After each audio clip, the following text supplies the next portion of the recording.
আল্লাহ পাক সূরা জুমারের মধ্যে বলেছেন, কুল ইয়া ইবাদিয়াল্লাযীনা আসরাফু আলা আনফুসিহিম, হে নবী আপনি বলে দিন, আমার বান্দাদেরকে বলে দিন যে হে আমার বান্দারা, তোমরা যারা তোমাদের নফসের উপরে জুলুম করেছো, সুদীর্ঘকাল নামাজের খবর ছিল না, যাকাত দিইনি, হজ ফরজ হয়েছিল করি নাই, সওম রাখিনি,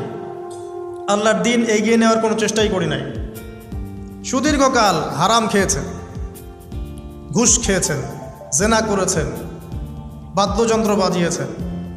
অশ্লীলতা এর মধ্যে ডুবেছিলেন, মাদকদ্রব্য সেবন করেছেন, সুদীর্ঘকাল তোমরা যারা নিজেদের নফসের উপর জুলুম করেছ, লা তাকনাতু মির রাহমাতিল্লাহ, তোমরা আল্লাহ পাকের রহমত থেকে নিরাশ হয়ে যেও না,